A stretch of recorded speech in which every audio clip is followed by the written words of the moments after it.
So, if you've been paying attention, you may have noticed that Liz and I have been on a mission to run a sub 3 for the marathon with somewhat patchy success, I would say.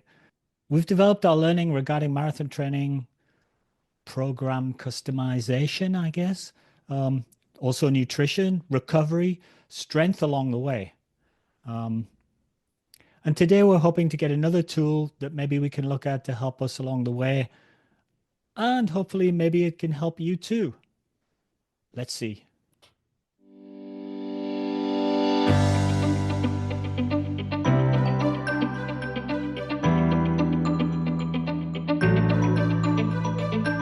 Hi, and welcome to the Running Book Reviews podcast, where we review books written for runners, by runners, and about runners to help you decide if you'd like to read the book for yourself. We also hope that listening to us chat about running can help keep you motivated about your own running and maybe inspire you to try something new and different. My name's Alan, and with my co-host Liz, we're going to talk today with authors Bill Pearce and Scott Murr about their book, Run Less, Run Faster. Run Less, Run Faster is a book explaining the 3+2 training program developed by the Furman Institute of Running and Scientific Training. The acronym is FIRST, F-I-R-S-T. And before you tune out, I know the title of the book says Run Less, Run Faster, but they'll explain it's not train less, it's just run less. So I gave away some of it, but I felt like I had to because we would have lost some of our listeners. The book is divided into 5 sections, which cover everything from the training program, why it works, and the science behind it, because they even studied this program, all the different components like strength, stretching, and cross-training, and ends with a section about qualifying for the Boston Marathon. So if you're interested in that, then it's got that for you. The programs in the book include everything from 5K to marathon.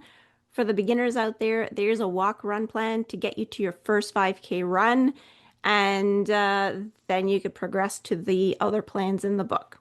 But it's got something for everyone, although I would say that mostly it's for the people that are like looking to get faster.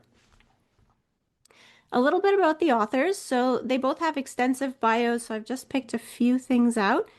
Bill Pearce chaired the health science department at Furman University for 3 decades.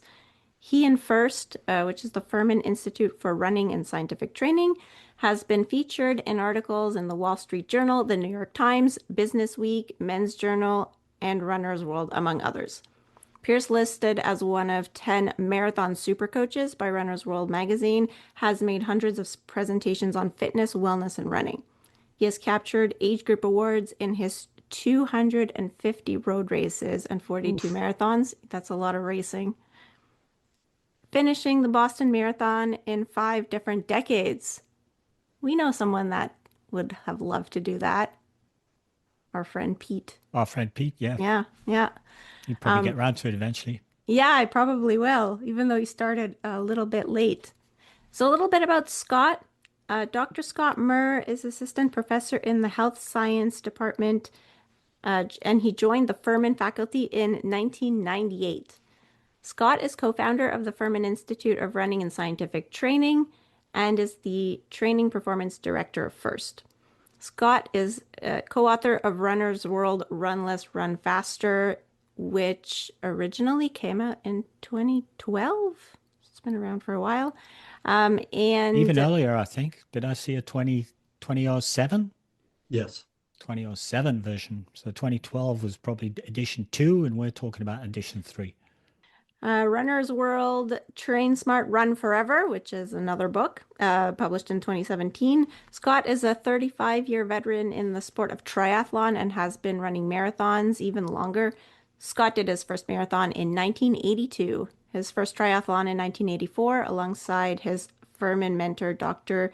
Sandy Optimal Man Molnar, and his first Ironman distance race in 1988. From marathons to cycling, centuries to triathlons, Scott has competed in over 300 endurance events and is a 12-time Ironman triathlon finisher. We So, thought Bill was a welcome. superhero, Yeah, I and know. find that Scott Welcome. is an extra superhero. Welcome to both of you. And also, I noticed that there are a lot of things that you guys have collaborated on together. So it seems like you have a long-standing friendship. Oh, I noticed something as well, Liz. What? They both seem to have PhDs. Oh no, We I'm the have Wallowitz of the Doctor, group again. and I have a PhD, so that makes you the Wallowitz of the conversation. If It's anybody like knows a, the Big Bang Theory analogy. yeah, I'm always the like undereducated one. So welcome to both of you. Oh, thank you. We're glad to be here. Yep, thanks for the opportunity. Great. So the first question is always, how did you decide to write this book? Well, it's been a journey, and we did not set out to write a book. We set out to enjoy running together. I came to Furman as a professor in 1983, and Scott was a senior student at that time. And uh, soon thereafter, we started training together, started racing together, and ran for many years. I've once, I think, calculated we had run over 4,000, maybe 5,000 training runs together Wow. over the years. And during that time, uh, we pushed each other, but we also constantly talked about how to train better, how to get faster. We were pursuing 10K times and marathon times during during that period, especially through the 1980s. But it's also the case that we got involved with triathlons in the early 80s. Scott pursued that longer than I did, but that helped us develop our ideas about training and about the 3+2. We started out running. We were running 6 or 7 days a week, putting in the miles. But when we started doing triathlons with biking and swimming, we found that we couldn't run as much. And to our surprise, as we were biking more, swimming more, running less, our times in 10Ks and marathons did not get slower and indeed got faster. Oh, wow. So you kind of stumbled on this training program by accident. So we started realizing that we were getting really more quality cardio respiratory workouts doing the swimming and biking than we would on quote easy run days. Plus, our legs were recovery enabled us then to have even higher quality runs. So that's part of it. We did that throughout the 80s, throughout the 90s. And then in the early 2000s, we had been discussing about developing our programs in a more formal way. And that's when we started with the founding of the Furman Institute of Running and Scientific Training. And our idea was, we talked a long time about what should be our target. And so we decided that we weren't elite runners. We were not national class, world class runners. You know, we ran in the 240s consistently for marathons.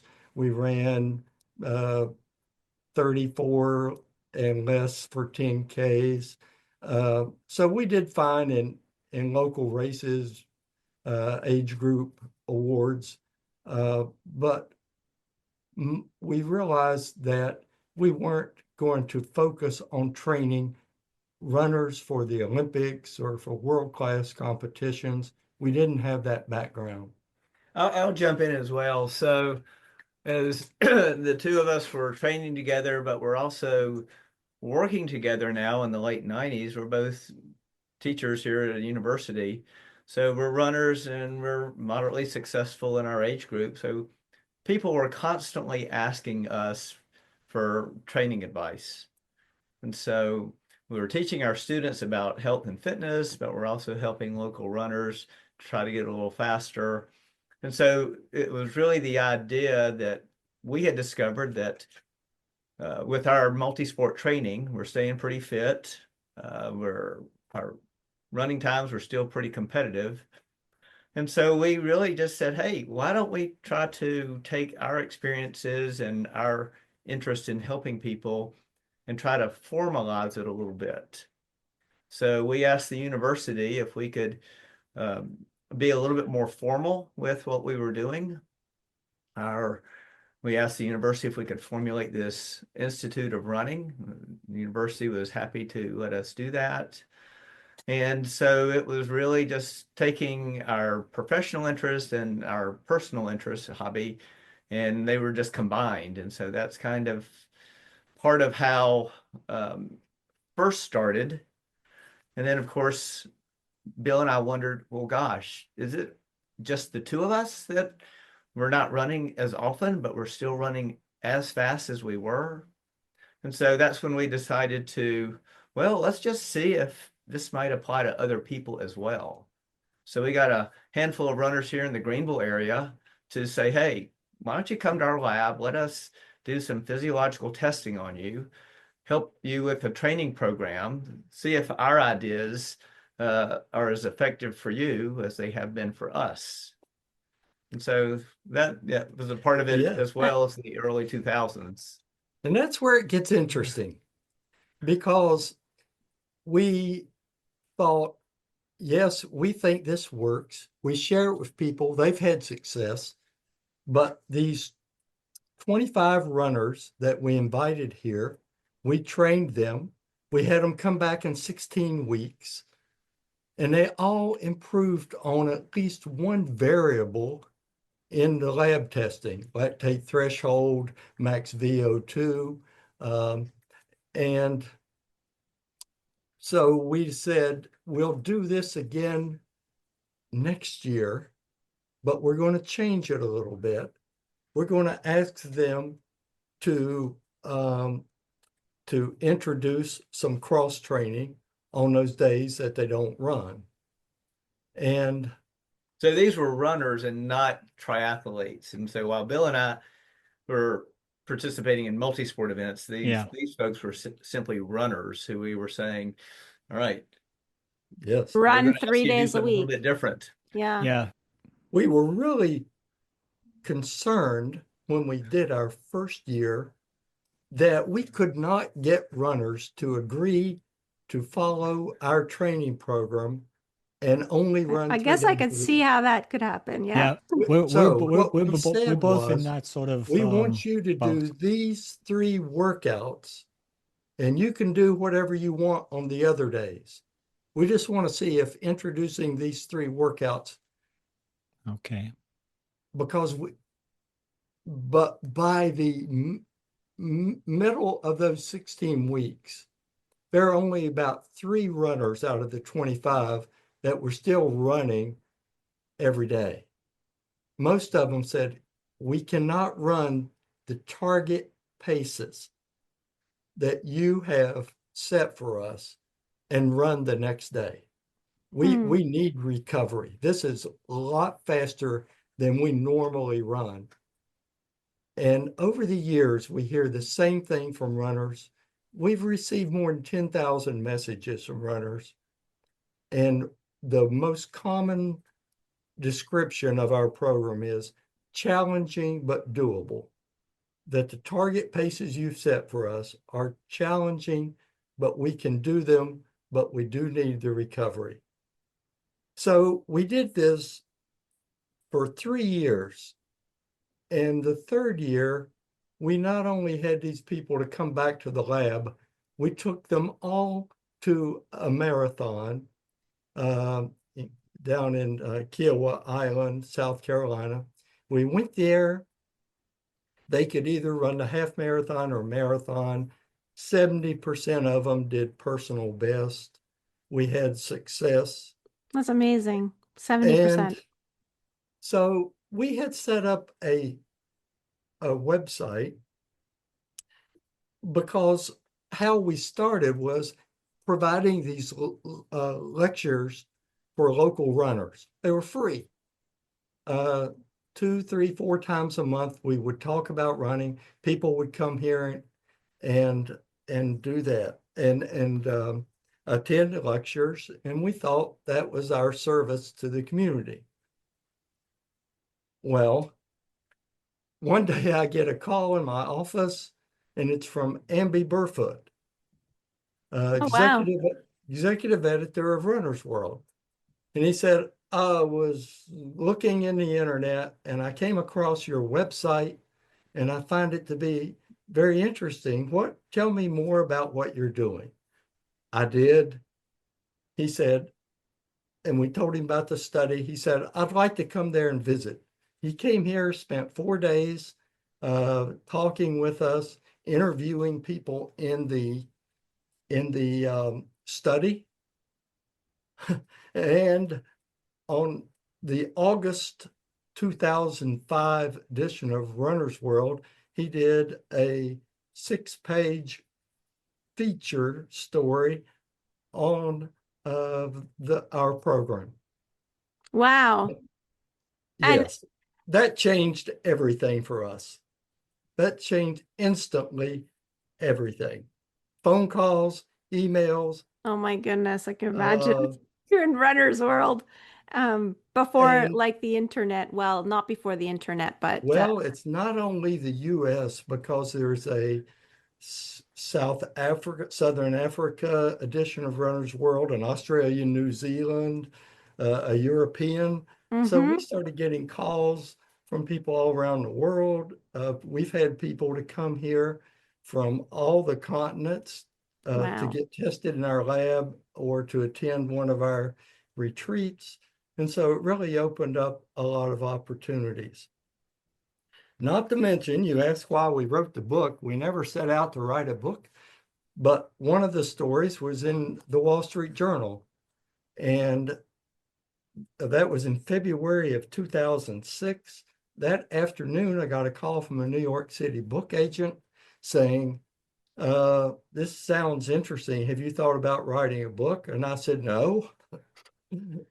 And I said, we've That got would a be lot the of sensible information. answer. We were looking to put together a spiral notebook that we thought would help runners and that they could just come and we'd hand them out. But he said, and so I called Amby Burfoot and said that I had gotten this call. He said, Bill, that's a book. That's a book.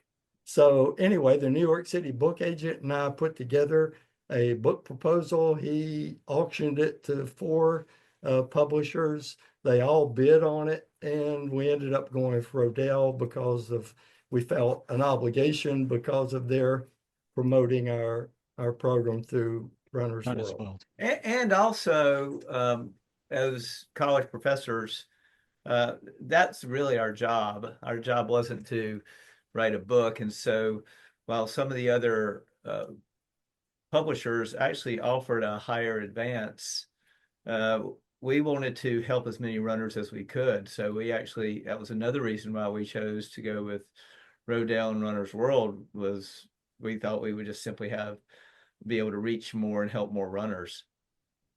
And as you said earlier, the first edition came out in 2007. It quickly became the #1 running book on Amazon, and the sales far exceeded, I think, what we thought. And for Rodale, it was their #1 running book for many years. And then we did a second edition in 2012. We did the third edition in 2021, and it's still Has it changed substantially through its editions? Has a good sales record. Sorry. Is the third edition ostensibly the same as the first edition? We think so. A couple different parts of the evolution.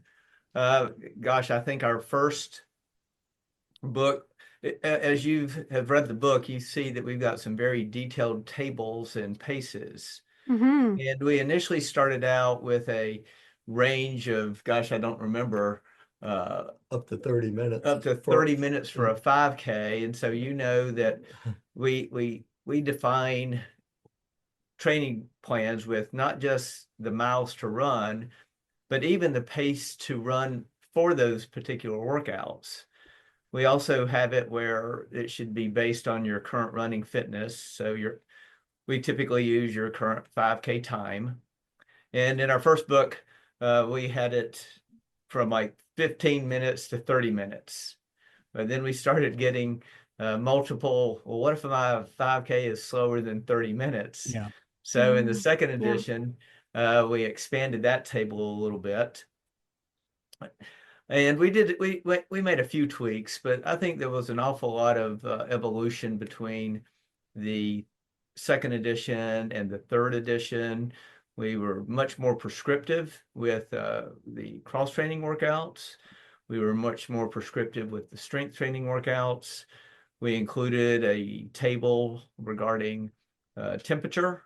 Here in South Carolina, the summers get amazingly hot and you simply cannot run those target paces. So we've provided a way to make adjustments for your pace if you're having to run in hot, humid conditions. And we've even included a table that if you're running at altitude, that simply is going to affect your ability to run a particular pace. So if you're in Denver, for example, we have a table to help you figure out, all right, I'm not going to be able to run as fast. How much adjustment would that be?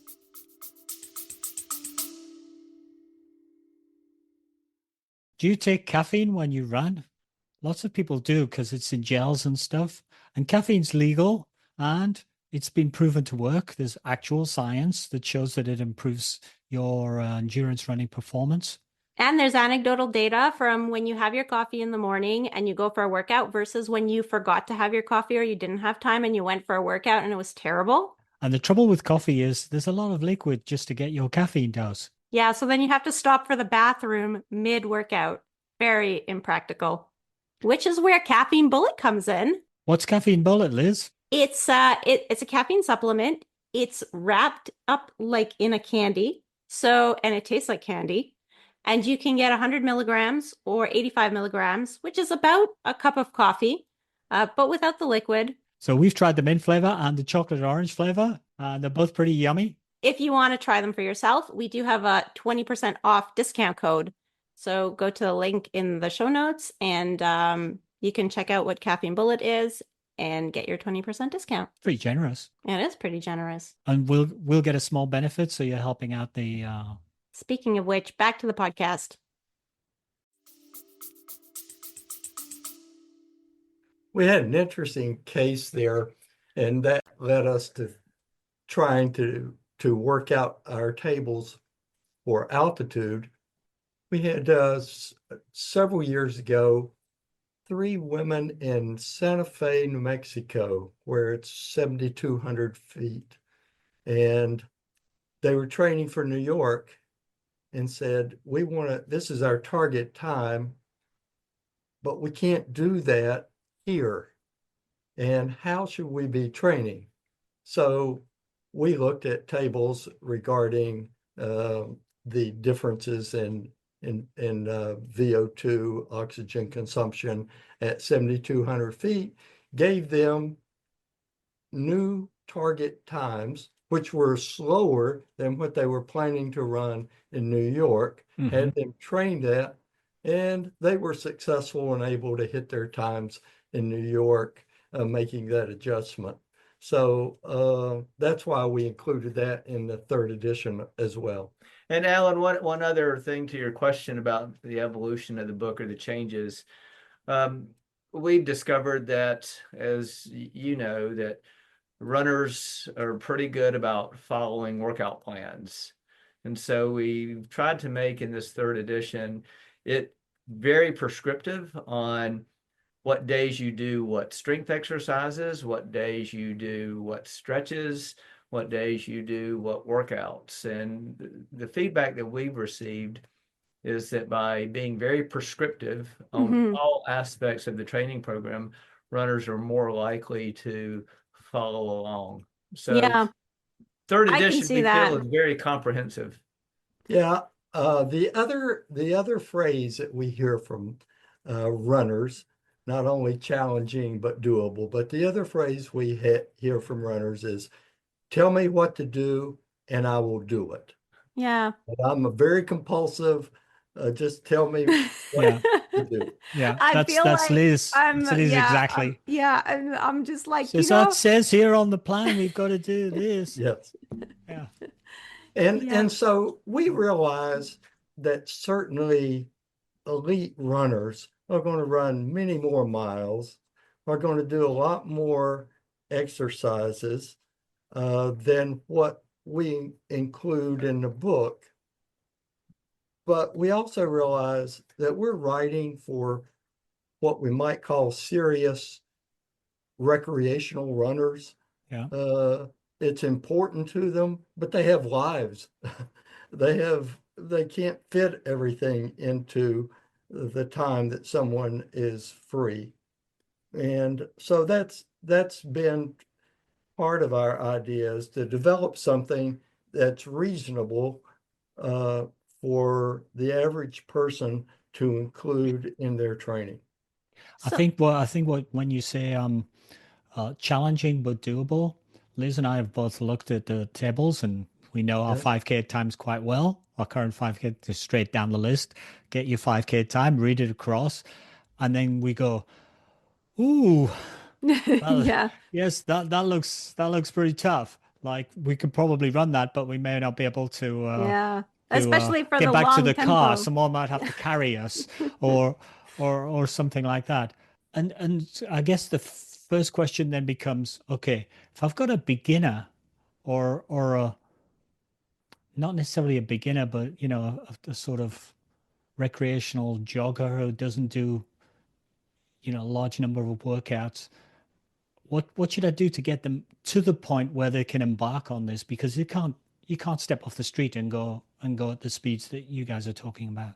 How do I get somebody from sort of the begin? I think your book talks about it somewhat, but I'm asking you a question.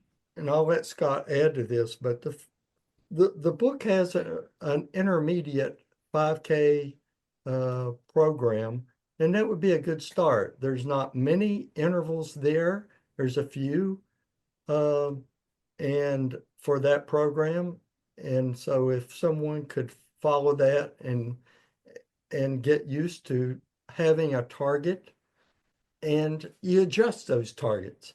I mean, if they don't really have a 5K time to give a target, you just do it on effort.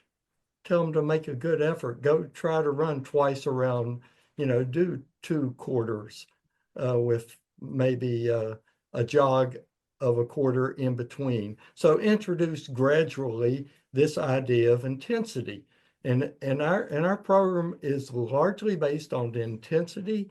There are so many physiological studies that show you get the greatest bang for your buck with intensity. That's where the improvement comes. And as you described in the book, like you also get with it,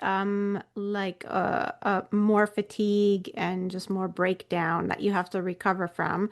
And so in between, you have people doing cross training instead of running.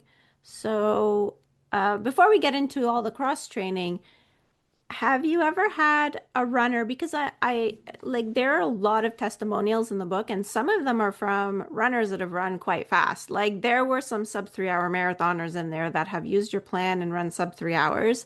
Yes. But do you ever get like runners that just like to run? And is there a way to like do very easy running in between? Like, would that work? Or is it really that because you're running so fast on those run days that you like can't? In our first book, our first edition, we actually had a column for easy running. And in our later two editions, we actually deleted that. We simply discovered that runners didn't run easy. And so it gets interesting, Liz, in that, and Alan, taking a beginner runner. You know, the last thing we want is for them to get injured. And if you take a beginner runner and have them run 5 days a week, that may be too much. And even though we may have a suggestion on what might be an easy pace, we really discovered that most runners don't ever run that slow. People tend to be in a very narrow range of the pace that they run. So consequently, our approach is different in that you're either going to kind of go hard or you're going to actually do some other activity to reduce your risk of a running related injury. And so you also see that we're pretty progressive in that let's get you to where you can do a 5K. Let's get you to where you can do a 5K a little bit faster. And then we'll add a little bit more distance if you want to try a 10K. So our approach is just a little bit different than a lot of other running books out there. The other factor there, you ask, can an individual run every day? Some individuals can. Some individuals Guess, can yeah. do this. We're all different. And so in writing a book, we write it, we individualize it as much as we can. Scott and I have both coached runners, and we get to know them well enough to know what they can tolerate. And depending upon body size, depending upon maybe past injuries, depending upon age, some can do that. That's how runners become elite. That's what separates them in many ways, is those that can actually tolerate running 120 miles a week. And most of us mere mortals can't do that. We can't, those numbers. And that's another thing about our book. And I think the reason it's been popular is most running books are written by famous runners who were elite runners or who were coaches of elite runners. And so when they talk about an easy run or even an easy week, that would be stressful for many people. And so I think runners who have related to our book because of more reasonable expectations. So one of the things that I've read quite a few times in various books about performance is, yes, there's a bell curve for everything, but if you're looking for a general correlation between performance, one of the things that comes up is, well, generally how many miles you run. So you see this written down. Are you saying that that's wrong? Or are you saying, well, that's a shortcut for how much aerobic base that you're doing, which could be running or it could be other stuff? Is everybody, when they say, oh, it correlates with how many miles you run, are they just shortcutting a bigger phrase, which should be, it depends on how much aerobic base building you do? I would respond to that two ways, and I'll let Scott add to that. But one is, the question is really, how much specificity do you need, Okay, yeah, in great. Because training? yeah, And there's obviously a specificity. You can't become a good runner without doing any running at all. that's right. So how much of that, how much of your total training needs to be specific to running? Well, if you're trying to compete at the world-class Olympic level, it's probably going to be near 100%. It's going to be very high. You have to take that risk. While you say that miles maybe correlate to success, I would say total miles correlate to injury risk. And that's a key factor for us, is trying to reduce the risk while improving the performance. But so we're looking at those 3 days, we think provide enough specificity to go along with the total cardiorespiratory conditioning. So, your cardiorespiratory system doesn't know if you're in the pool or if you're on the track. True. That's fair. And I'll add to that as well. Bill has been a lifelong physically active person. I have as well. But Bill and I also ran sub 3 hour marathons in our 30s and 40s, running just 3 days a week. So sure, there's no doubt that people who are running 50, 60 miles a week are probably going to run some fast marathons, but it's also possible to run some fast marathons without having to put in the mileage. And so everybody, as Bill said, everybody's different. A lot of the runners that we've worked with and chatted with, they identify as runners, and they have told us they want to run into old age. And so, would you rather run 3 or 4 days a week for 40 years or run 7 days a week for just 10 years? So we've been trying to find a healthy balance there on how can runners get that running fix, still stay fit, and still try to accomplish some of their running related goals. I Do you guess have- 4 days times 30 years, it does give you more overall days as well. So you could probably sell that. Playing the long game. Do you have any data or anecdotal information concerning injury? I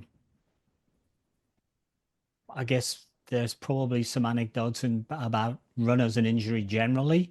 And with your system, do you have any comparable We've received information? definitely a lot of emails over the years from runners who have tried to follow a running plan that was 5 or 6 days a week of running, and they were constantly getting injured.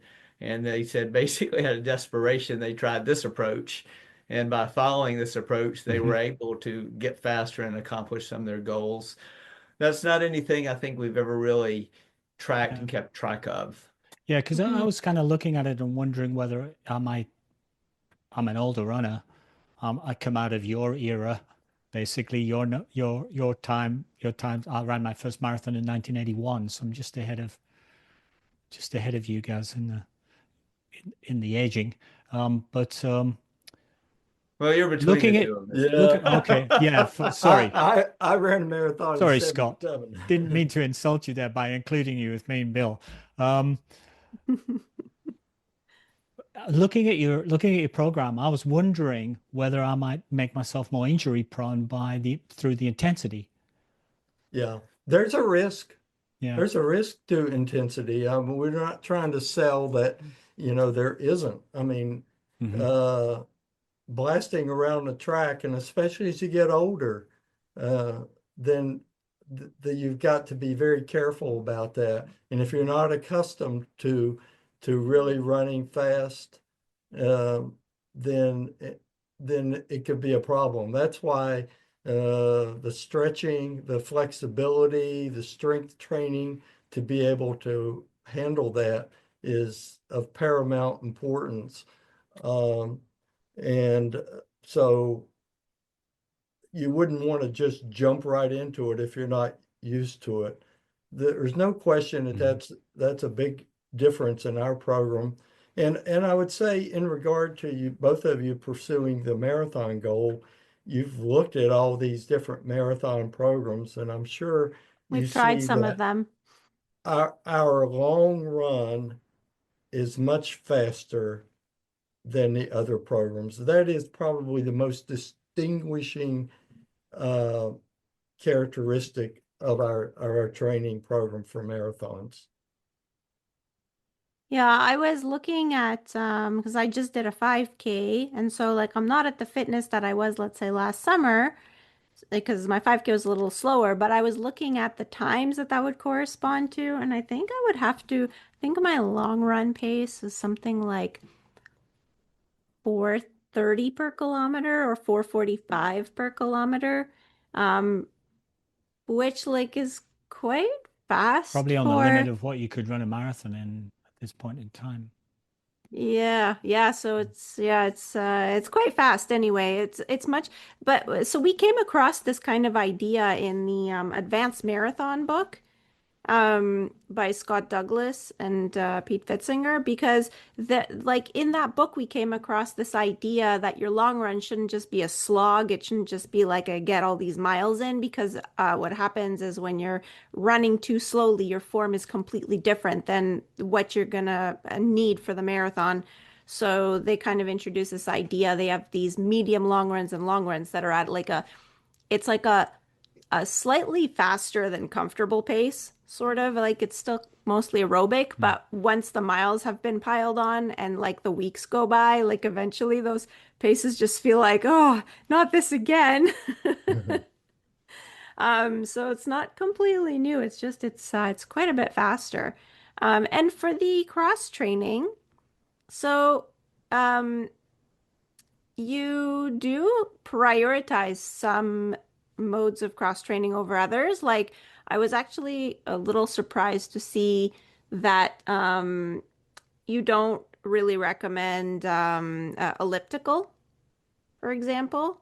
But like swimming seems to be really great, which like I mean, I used to be a swimmer, but like swimming is not the same um, muscles and that kind of thing.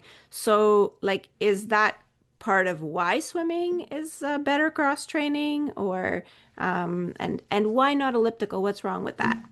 So Liz, thanks for those questions. They're really good ones, and they're ones that we get frequently. Um, as a person who is doing 12 400s or 6 800s at a really challenging pace, yesterday on Tuesday, for example, or yeah, this is Thursday. The next day you're beat.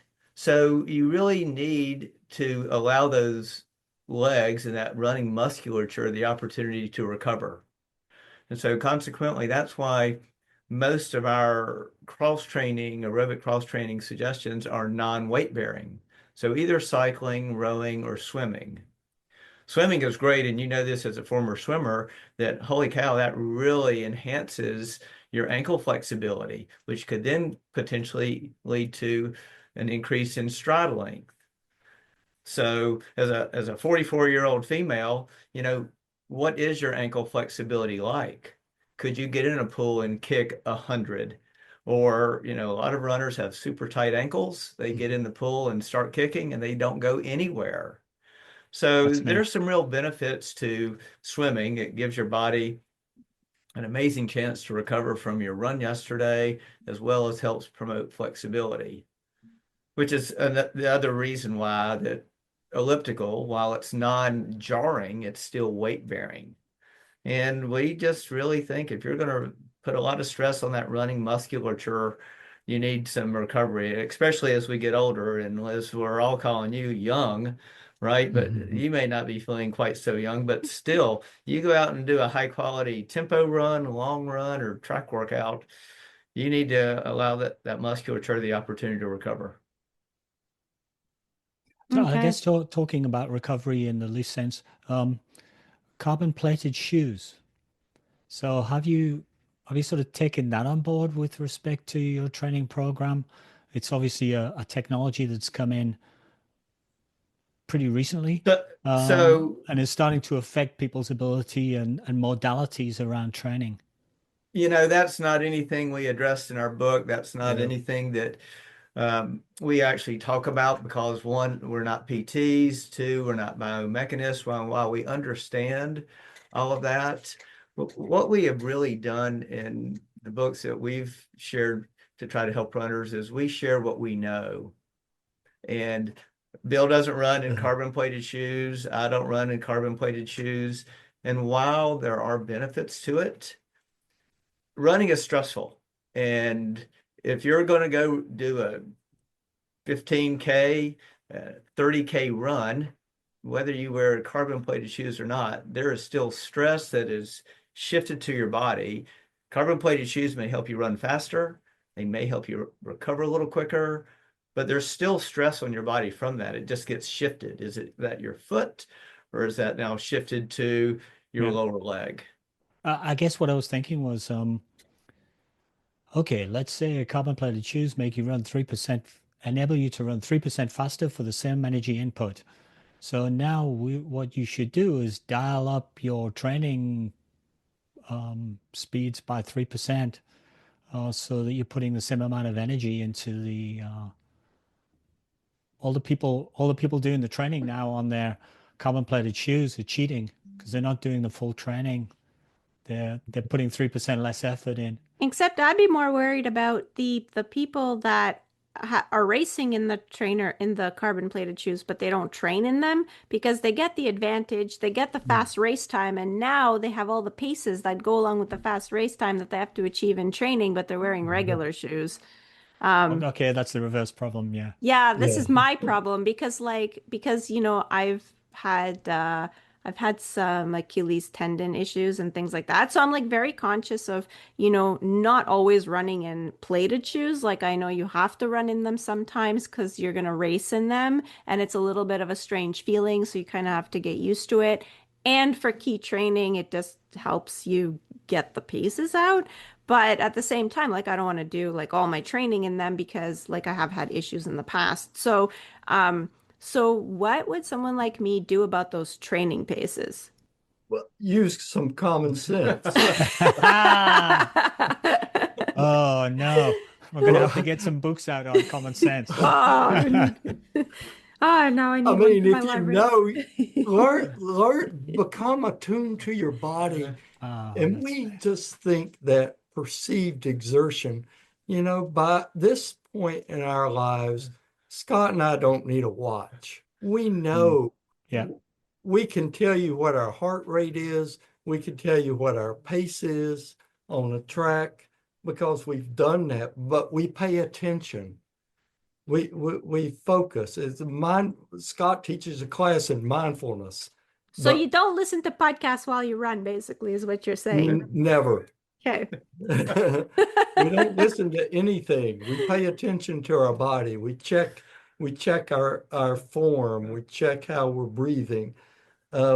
We have had this battle with runners who come here for retreats who are constantly looking at their wrist. They're looking at their wrist every 15 seconds. And we just want to say, take that off. Yeah, it's sort of almost a modern day problem, isn't it? Mm-hmm. Get to know yourself. I mean, and pay attention. When we wrote the book, Train Smart, Run Forever, we don't talk about pace. It's all about perceived exertion. Yeah. I will tell you that one of the things that we're very fortunate is working at a university.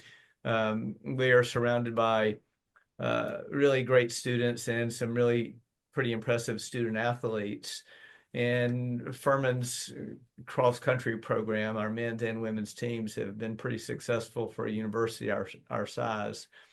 And so our student athletes on our cross-country teams, they do have those high-tech carbon-plated shoes, but they're not running in them but maybe once a week. And so while they have those shoes, they certainly don't wear them daily, and they don't wear them just on race day. And of course, these are 20, 21-year-old kids who are putting in 60 to 80 miles a week. And so, but they're only getting in one run a week in their high-tech shoes. Yeah, that's kind of what we do. Yeah, Probably do sounds like wise advice. or maybe one run every 2 weeks. And we probably do about 60 miles a week. So that's kind of us. But we're just a bit older than your students. Just a bit, Talking about like just university, double that number, talking let's about say. university, and I was conscious of some of your introductory statements about how many people do PRs in your test group. Um, when you look at those things, do you have a control to examine that? Because there's kind of a halo effect around having any kind of training. I could go, okay, I'm gonna have, Alan and Liz's super training. Come and train with me and give them anything. And just by watching them and being enthusiastic of making them run a bit more than they normally run, they'd probably get better. And half of them would get injured and half of them would PR because it's a crummy program. But the ones who survive it would probably PR. So do you have like controls for that? If you got 70% of people, do you have like another group that train but don't use your program? They do 7 day a week running program and When we started this in 2003, we really didn't plan very far in advance, and we didn't see all this coming. And so we were really just simply interested in, is this what we have discovered works for us? Does that work for other people? And so we haven't actually done a formal study like that where we've taken a control group and then had some folks follow our particular approach. As you know, there's no such thing as a perfect study, and that's been one of the things that we haven't done. But one of the things that we've really tried to do is simply say, here is one way that works. There are plenty of other ways that work, right? And we're not trying to say this is better or radically different than any other training program. We just want to say, hey, is this something that it worked for us? Does it work for others? And so, Exactly. We were hesitant, and because again, we thought we would have difficulty getting people to sign up and say, now you're going to be assigned to a training group, not Yeah. knowing what that's going to be, because people have all their races already on their calendar and they don't want to risk that. So it felt like that would be difficult. Second, we felt like that in some ways, because our study included a lot of veteran runners from this area, that they serve as their own control group. They've been training a certain way. Now they changed that training and they had success. So in a way, the same individual doing two different programs. But as Scott said, I get the question when I do speaking at the various expos, whether it's at New York or Boston or Chicago, I get the question of, why is your program the best? And I've said, let me be very clear. We have never, ever said that our program is the best. We've said that it's one that thousands of people have used successfully. It might work for you. Check it out, try it, and see if it does. I guess it's like everything else in running. Like you just now don't know if it's going to work for you until you try it, and like nobody can guarantee that. I mean, it's the same for carbon plated shoes and for like other training programs. And I think there's also something to be said about like where you are in your journey, because sometimes something that didn't work 5 years ago might work now, or maybe something that you would have never thought you'd try before. Maybe you're willing to try it now because of the experience that you've had. So, another part of the training program is you you include strength and stretching in your training program. How did what makes it different? Like, because I think that that's always the first thing to sort of fall by the wayside is first of all, stretching is a little bit controversial. You know, there's people that say you don't need any, then others that swear by it. So there's that whole aspect. But let's just talk about fitting it in. Like when you can't fit something in, oftentimes the first thing that'll go is either the strength training or the stretching after the run. How did you kind of work around that to try and make it, I guess, more often something that was completed? Well, we basically made it bare bones. If you go and look, the number of exercises are minimal. There's not a lot of fancy equipment required. We're not suggesting 3 sets of 10, like so many people think they need to spend an hour in the fitness center lifting weights. We have simply tried to say, look, we know you're busy. We know that your running is important. Strength training and stretching are important too. Here are 5 strength exercises to do today. Here's 5 stretches to do today. So by trying to simply make it, again, doable, that you can squeeze in that 15, 20-minute session of getting in a weight session quickly. Let me answer it this way, and I understand about the research regarding stretching. And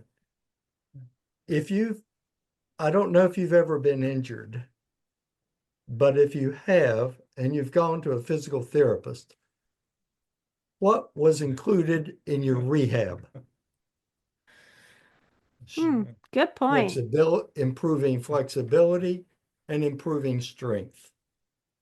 And it's clear that runners need to be strong and they need to have some degree of flexibility. Now, there's a lot of individual variation, and that's why it's very difficult to do any kind of study on flexibility and stretching. But again, Scott talked about our national class cross-country program here at the university. The coach is a 2-time Olympian in the steeplechase. And those runners spend about 25%, Scott? Yeah. About 25% of their training time doing strength training and flexibility training rather than just running. So they've been very successful in performance, but also in keeping the athletes healthy. I've got 3 of the cross-country runners in my class this semester. And if I ask them, I just say, if you think about your total exercise time, what percent of it is not running? And it's generally around 25 to 30% of their total exercise time is spent doing that cross training, strength training, stretching. So we're certainly happy to take insight from people who are much faster than we've ever been. Absolutely.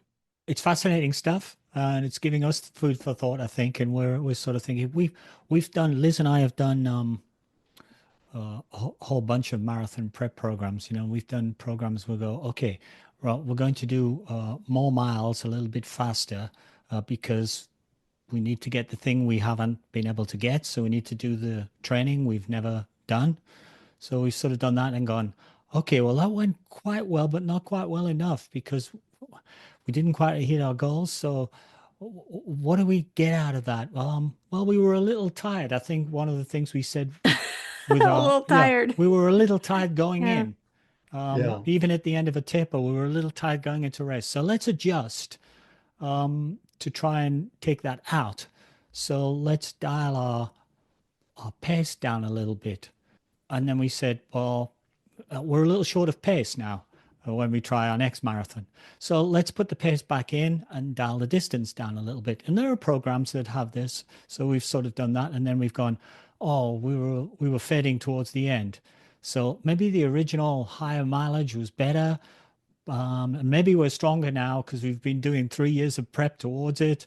And, you know, we're trying to get on the knife edge of what is sort of optimal for us.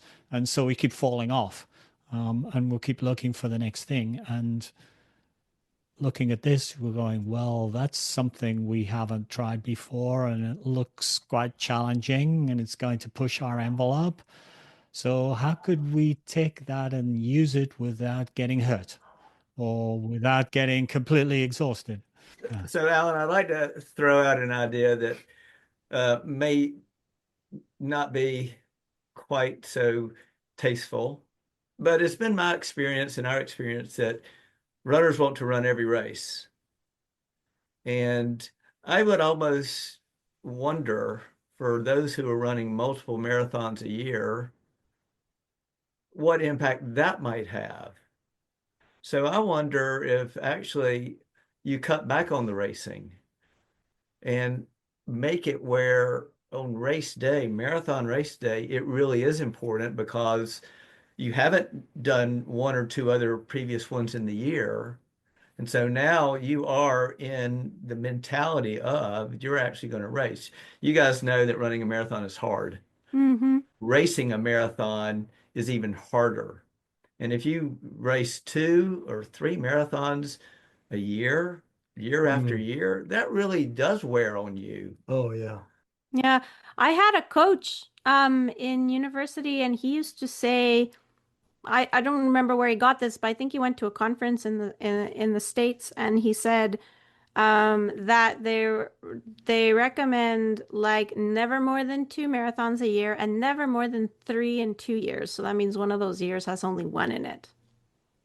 Yeah, Yeah. I think Yeah. that sounds pretty reasonable. That's probably if I'm coaching someone, what I'm going to look at. And it's hard. You know, you have to be so mentally strong going into a marathon. Number one is you've got to be eager to race. You've got to be eager to race. And for me, marathoning, that how hard it is the last 6 miles, it takes a while to get over that. It takes a while to get over what I'm willing to endure. And I know that mentally I have to be so strong. So if I've trained all year long for this marathon, it just helps me to be stronger mentally and willing to pay the price, you know. And I think a lot of people race often. And so what happens is, well, it's not today. I'll do it. I'll do one in 2 months somewhere else or something. But I want it to be that it's total commitment and total concentration for that race. And the mental aspect of it is so important, as you know. Mm-hmm. So I mean, Liz, I know that you said in December you were not going to run a marathon in 2025. I did, and I'm not registered for one yet. Mhm. And Alan is now saying like, "Oh, well, what are you going to do in the fall?" And I'm like, "I don't know. Yeah. I Probably mean, not a marathon, but let's see how my 5K season goes." Mhm. So if you're still um, chasing that sub 3, then perhaps if you train for a really solid marathon, half marathon in October, and then you allow the rest of October and November for a little recovery, and then you target a solid marathon in spring of 26. So that way you say a little mentally fresh, but a little mentally focused, and you dial up your speed a little bit for that half marathon in the fall, and then your sub 3 in 2026 at the age of 45 or whatever you might be at the time. course, you've got is it a problem training through the winter? Yes, it is. Yeah. Yeah, Which is why fall Fall marathons fall tend to be marathons. better, Yeah, fall yes, especially for marathons are yeah, me. much easier. right. Hmm. Yeah. Yeah, so Yeah. you might find it's hard to go out and get the miles and be comfortable in the winter. Well, actually, what tends to be hard for me, Alan's a little bit different, but like, I mean, I was the one born in Canada, so I don't know why this isn't reversed, but I have a hard time with running in the cold. Like, I just feel, Yeah, I feel a bit like the Tin Man in Wizard of Oz, and yes, it's really just like, and it's like, then I dress a lot, but then I'm like too dressed because I can barely move. Like I'm yes, wearing two pairs of tights, and so it's the speed. Like I can't yeah. get the, like I wouldn't get the quality. And I found that in the past, like that's been an issue because you get to marathon race day, because I've done Boston, I've done Ottawa, which is a spring marathon in May. And I find I get to race day and I don't really know what like pace I should aim for, because Mhm. all winter I've barely been able to manage, like 30 seconds per kilometer slower than what I would have wanted to race at. So, yeah. I mean, I have in recent years taken a membership at a gym to go use their treadmill. Yeah, So so I've tried that. But yeah, the fall marathons just tend to be better because, well, I'd rather train in the heat than in the cold. Alan's the opposite. Um, Yeah, but as it's getting cooler, as the fall comes on, I think it helps you as well. yeah, because usually race day will be good conditions. Um, exactly. You've got the And heat of training course, many of effect. the people that we hear from run into just the opposite problem.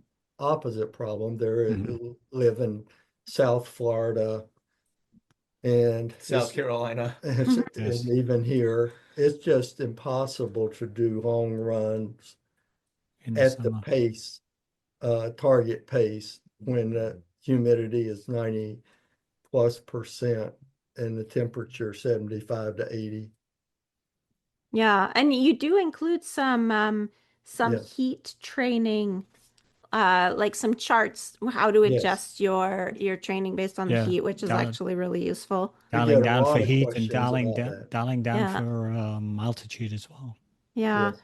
So, for example, somebody that's like me who is thinking, okay, well, I want a really good marathon, so I'm going to race less. So I'm going to give myself like at least a whole year.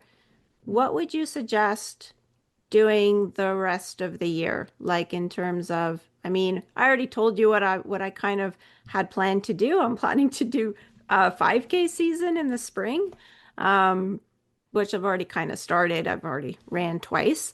But what would you suggest to, let's say, other runners that, you're suggesting, well, maybe part of it is like that you're too mentally, it like running too many marathons is just leaving you like a little bit mentally drained.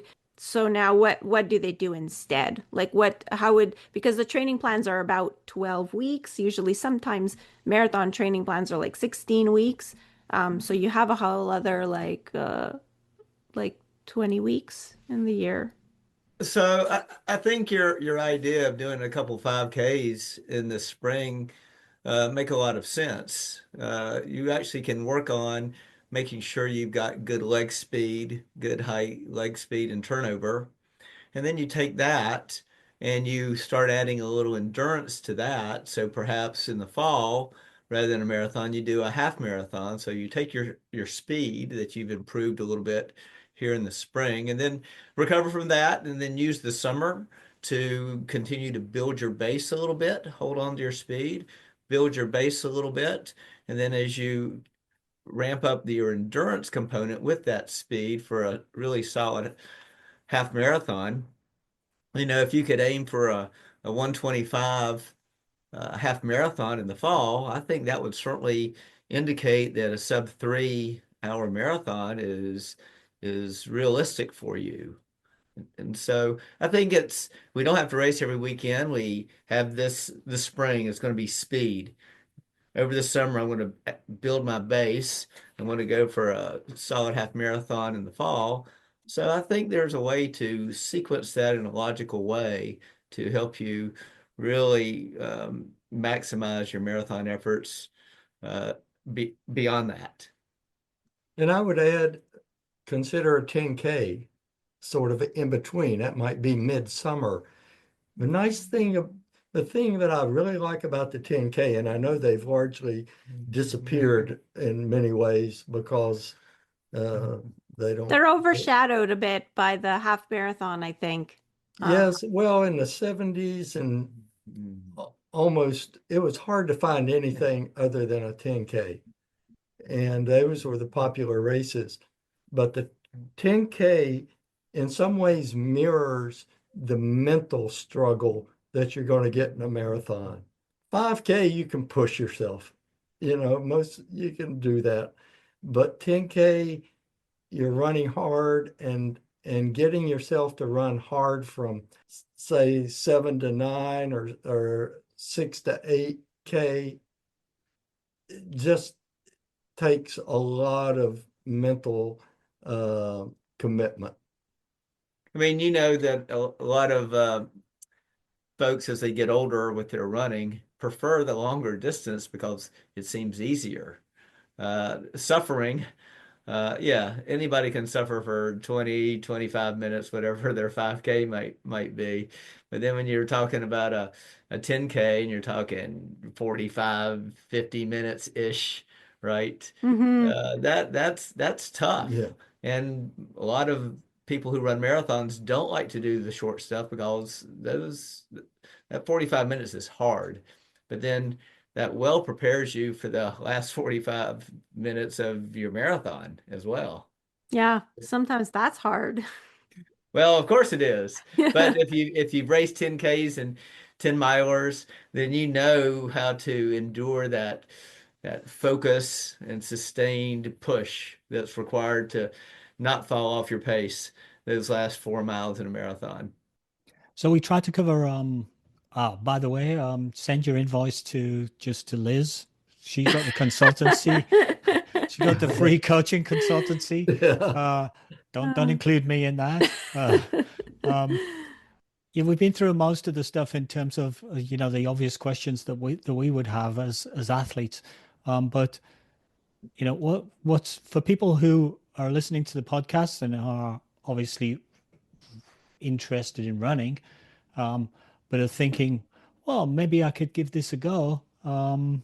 What's your sort of overarching message to those people? Well, I'd say number one is don't forget why you are doing this. Running has been a joy for Scott and me, and it's been it's been invigorating physically, but it's also something that we look forward to develop a strong friendship through running. And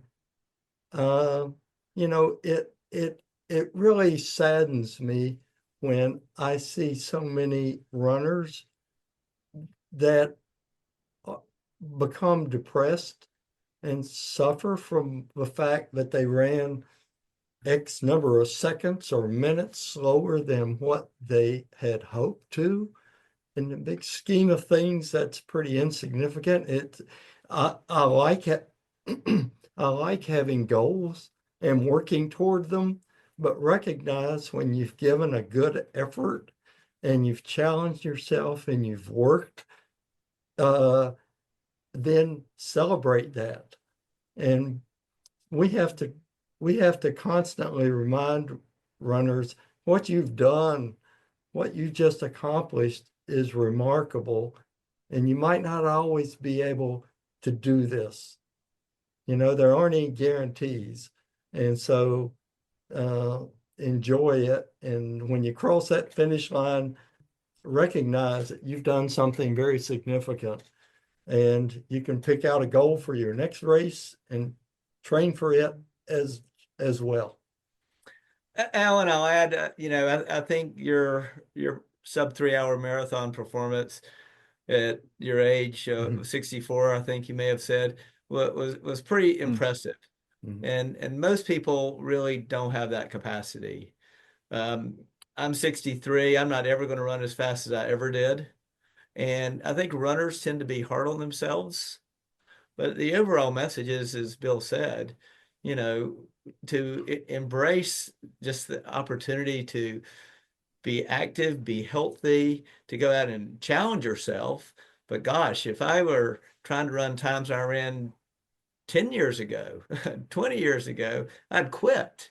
So, I'm going out, I'm going to go run hard and I'm going to give it my best shot. But boy, if I were to look at my time, holy cow, that's not going to be anything used to what I've been used to doing. So it's all about just the challenge, not the clock, but the personal challenge. And I think that all four of us here know what that means, to embrace the challenge as opposed to some time on a clock. Yeah, absolutely. good message. They're both really good messages. So, if people are listening and they want to get a copy of the book, do you have anywhere that you like to direct them, or otherwise is Amazon fine? Barnes and Noble, your local bookstore may be the place to go. But if not, yeah, some online bookseller is fine. That's Liz and I were having a conversation at the gym this morning about telling people to one time we told people to put their backpack on, run to their local bookstore, buy the book, put it in their backpack and run back. And somebody who's a regular listener of ours who lives in the Yukon somewhere, she said, I've worked that out. It's 600 miles round trip or something like that. It's going to take a bit of running. Yeah. You better be an ultra runner if your bookstore is that far away. If people want to follow you or your program or the Furman Institute's programs, how do they do that also? Yeah, I will tell you that we don't do a very good job with that. That's not been our focus. Our focus has been to educate our students here at the university. We try to help runners, and we've been very fortunate that we've actually got a book that you actually found it and kind of keep it in the awareness of some. But yeah, we don't do the social media promotion that perhaps we could or should, but our interest is really trying to help our 20-year-old students to get on healthy pathways, lifelong pathways, but also help, competitive age group runners to continue to get out there and find a way to challenge themselves. So you do talk about these retreats that you put on sometimes, and that's through the First Institute, I think. So maybe talk about that. Does that have a website? If anyone's interested in that. Over the years, have done a variety of different things, from free lectures to 4-day workshops. Bill retired from the university in 2019. Bill and I continue to get together and talk about running and talk about ideas related to running. So we're still pondering some ideas, but as we both age, time and opportunities shift a little bit. So we're still very passionate about running and helping runners. So not quite sure what might be next, but Bill will tell you that I don't ever give up on throwing out ideas and saying, well, what about this? So watch this space, basically. Yes, that's right. Okay, great. This is the point where we usually give our little potted summaries. So So if you would like to stay, then you're welcome to stay. And if you need to go because you have a student waiting at the door, then that's okay as well. Well, I appreciate the opportunity. Again, this isn't something that Bill and I actually go out and promote or seek. So thank you for contacting us, reaching out, and giving us the opportunity to continue to share our passion and our interest in trying to offer some helpful suggestions to runners. Yeah, it's been nice interacting, and we wish you both success on the roads and working toward your goals. Thank you. And thanks for putting together the book and the 3 editions. And yeah, I think, you're definitely going to make a mark. And books are pretty timeless, I would say, especially training books. Training is training in a lot of ways, and some things change around it a little bit, but you still have to do the training. So, Yeah. Indeed. And I have to say that if we look at our readership or our listenership, and we look at the books that get the most downloads, they're all the training books. So all the Mhm. ones that have some sort of training programs in them, Hal Higdon's marathon program, or Fitzinger's advanced marathoning, or Hanson Marathon, all of those books come near the top all the time. I guess I'll add one thing that we really didn't address, if that's okay. Can I add one more thing? Sure. Of course. So, if you go and look at a lot of training programs, offer miles to run on particular days, and they may even offer effort levels.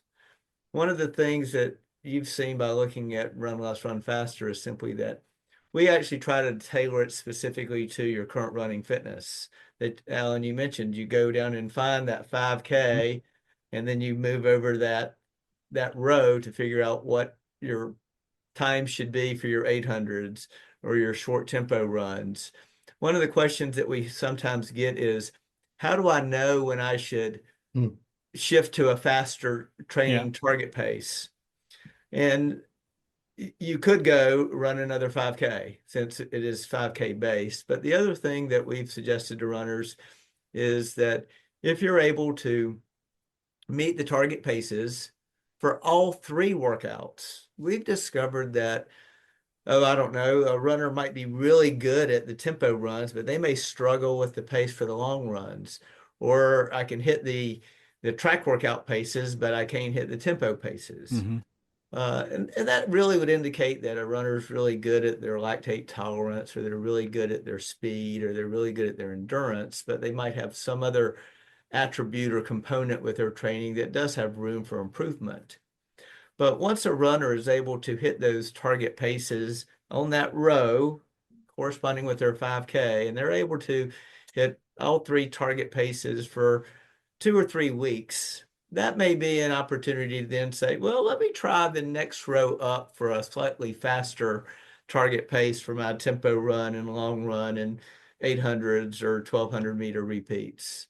And so a lot of runners want to go and my goal is this, I'm going to go to that row. And that really is not the intention. We think that is probably something that's going to increase one's risk for a running related injury. So once you're able to hit those target paces for 3 consecutive weeks, maybe try looking at the next faster row up to move up. And we think this is the really one thing that makes Run Less, Run Faster a little bit unique from so many other running programs and books, as most are just simply miles. And we really think Run Less, Run Faster is a little bit more individualized and tailored to each runner at their current running fitness.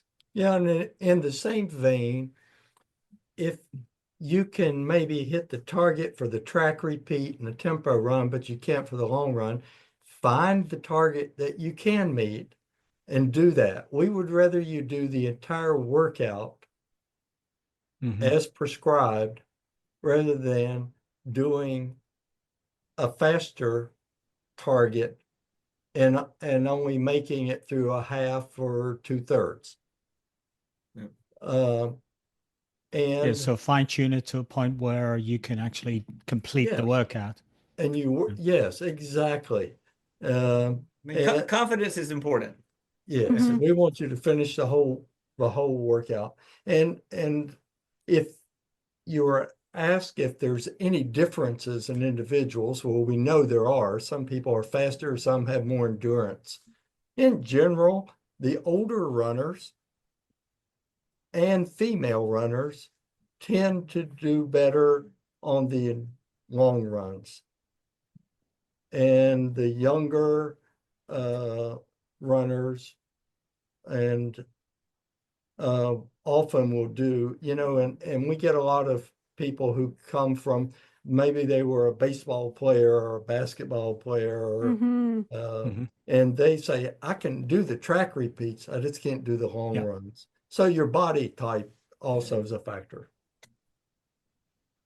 Yeah, the power based people with the power based histories. Yes. Yeah. And I'm sorry to prolong this, but Alan, I'm going to make one more suggestion to you. You asked earlier about the intensity and the risk of injury. Yeah. For somebody, me, um, and if our interest is in half marathons and marathons, yeah, well, maybe you and I aren't going to go do the 400s at 132 and risk injury. So I'm still doing track workouts. I don't do the 400s and the 200s quite as fast as I used to, but I'll still focus on the 1200s and the 1600s. So I'm still getting in some speed work while minimizing my risk of a lower leg Yeah. injury, and I'm not doing those 400s as fast as I can, because that's not going to be a big difference in my half marathon, and I don't want to risk injury. So Those are even some wise thinking words. about what is the needed physiology for your chosen race. Yeah, if you're racing 5Ks, yeah, you probably need to do some 400s. But if you're racing half marathons, maybe the 400s aren't quite so crucial. Yeah, it comes back to what Bill said earlier, and we should crop it out and make it into a little post, which is use your common sense. I mean, you've got all this I think that's stuff. the best part of the That's podcast. fine, but at the end of the day, when you go, well, it's not working, what should it do? Well, duh, do what's Yeah. sensible. Yeah. Well, thank you both. Yes, thank you. It's been a joy. Yeah, thanks so much. Okay, so Run Less, Run Faster by Bill Pierce and Scott Murr from the Furman Institute. I was a bit unsure about the idea of running only 3 days a week, and I think probably all established endurance runners are going to look at that and go, "Oh, 3 days a week." Yeah. Then I looked at what the 3 days actually entailed in terms of what you have to do, and then I was quite intimidated rather than like being dismissive. I was quite intimidated because the paces are quite demanding. I think the key chapter for me in the book was the one with the extensive Q&A concerning the three key runs. There's a very extensive Q&A chapter just afterwards, because I think any runner who's coming into it sort of for the first time is going to have a bunch of concerns, and the Q&A tends to address all of those questions. I mean, the authors, as we've heard, the authors have foreseen all the comments because they've been through so many people of so many different types from so many backgrounds. They've sort of come across most of the obvious questions, and they ask themselves those questions and answer them in the book. I think switching to this program or some of this program could produce performance benefits because of the intensities, but you need to be careful with the intensity increase that you might incur if you just switch into it. So I think you need to be cautious about getting into it, how you get into it. You can't just go, okay, well, tomorrow I'm going to start this program in the book. I think you've got to take it carefully, but the book gives you guidance for that. And we heard Scott and Bill talking to us a little bit about that. It's a pretty comprehensive approach because it contains everything. It's paces, runs, cross training, strength, stretching. I'm actually looking at it maybe to use for some athletes that are doing triathlon seasons, but then they want to switch to a run season. So it'd be easy for them to just up their running a little bit and to keep their cross training going in order to maybe have them attack their first marathon or run a PR. So I guess I'll echo how, skeptical I was at first, but when I was reading the title, actually, yeah, like I was kind of like it was time to read this book, and I can't say that like I picked it up initially and was like, "Oh, run less. Oh, why would you want to do that?" But the book was really good at explaining. Well, first of all, it's run 3 days a week, but it's not train 3 days a week, which I think is very different. For us that, that runs 6 days a week, like if we just decrease that to 3, we're kind of like, well, something's missing on the other days, Hmm. but there's training on the other days. It's just it's not running. Um, and so, yeah, I was actually really impressed by all the tables that they had, the explanations, the Q&As. Yeah, it was really good. Like the 5K times, the table is divided into increments of like 10 seconds. So I noticed that because I looked up my 5K time that I'd done on the weekend, and it was like in between two, but it's like really it's just it's really like I could pick one or the other basically because it's only a 10-second Very increment. small increments. Yeah. hmm which I think goes along with what they said at the end about like, well, if you're finding something a little easy, then you just go like the one step up. Like the one step up is not a big, big, big step, which is good. I think this is the kind of training program that might actually really suit certain runners very well.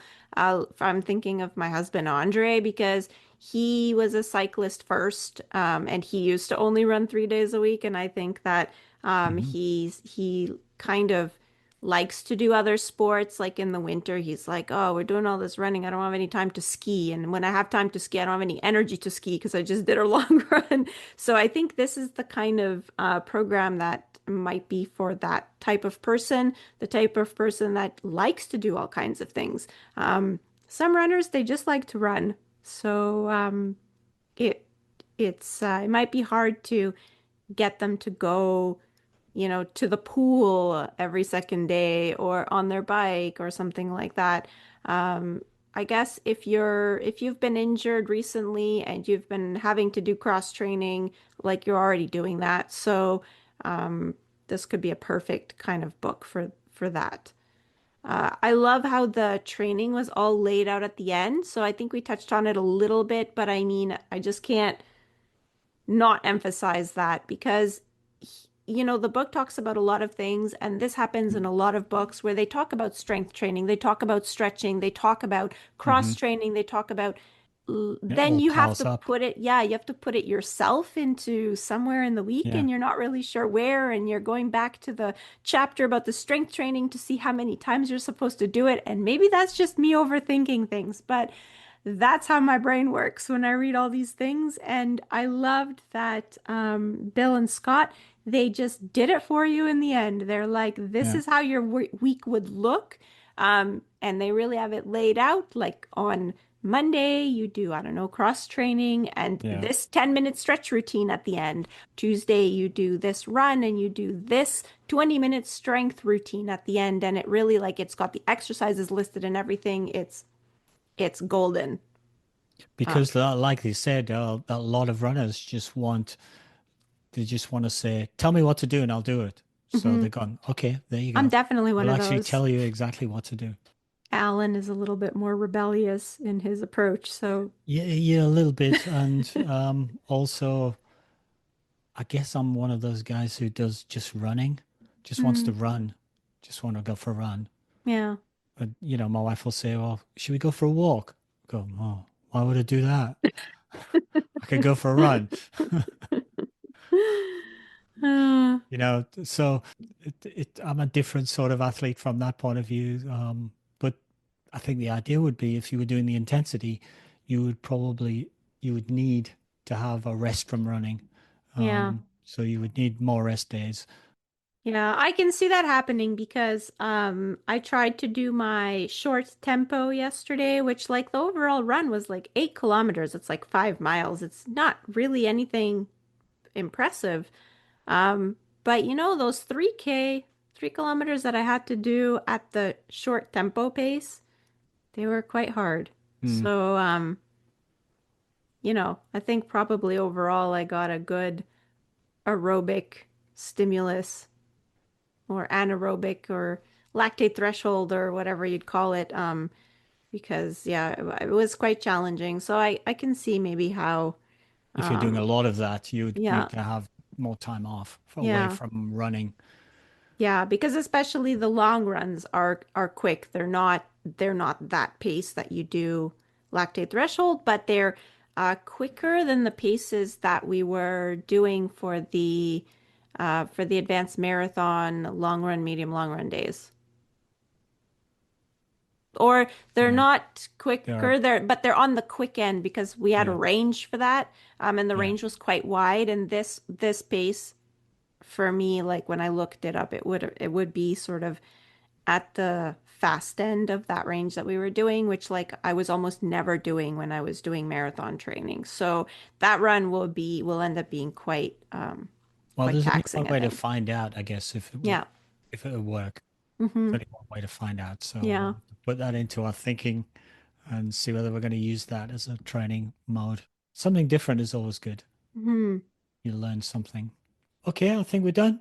Outro time. Thank you for listening to another episode of Running Book Reviews. Big thank you to the publisher, Rodale, for providing a review copy of the book. And big thanks also to Bill and Scott for spending time with us today.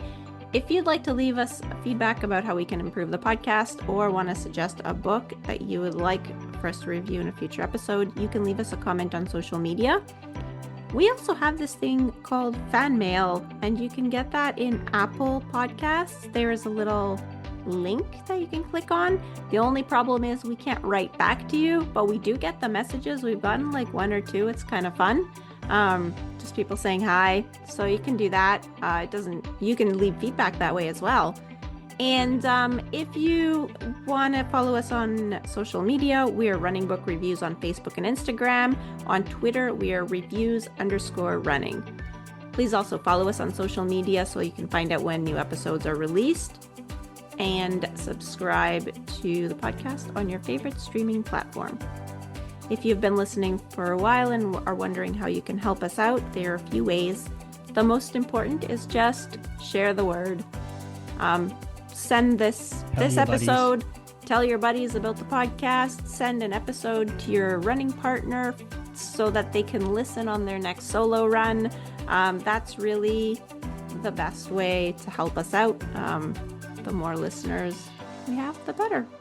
You can also leave us a review. You can leave that on Apple Podcasts. They allow for reviews. On Spotify, you can rate us out of 5 stars. 5 is obviously fun to get. And we're on Buy Me a Coffee, where you can buy us a coffee, or you can just go and see what we've got there. Alan has a plan to write a book. And he every so often but he does every so often. He'll post like a story that he thinks that he would want to include if he wrote this hypothetical book, and so you can go and read that. He recently posted one. Have you read it yet? I haven't. Oh, okay. Yeah. Even my co-host I doesn't know. read my stories. I'm sorry, but it is flagged in my inbox like I have to read. But yeah, sometimes I Okay, put it on your list. can put it on my list. You can leave me a 1-star review. Okay, and if anybody is still left after all of that banter, well, bye for now.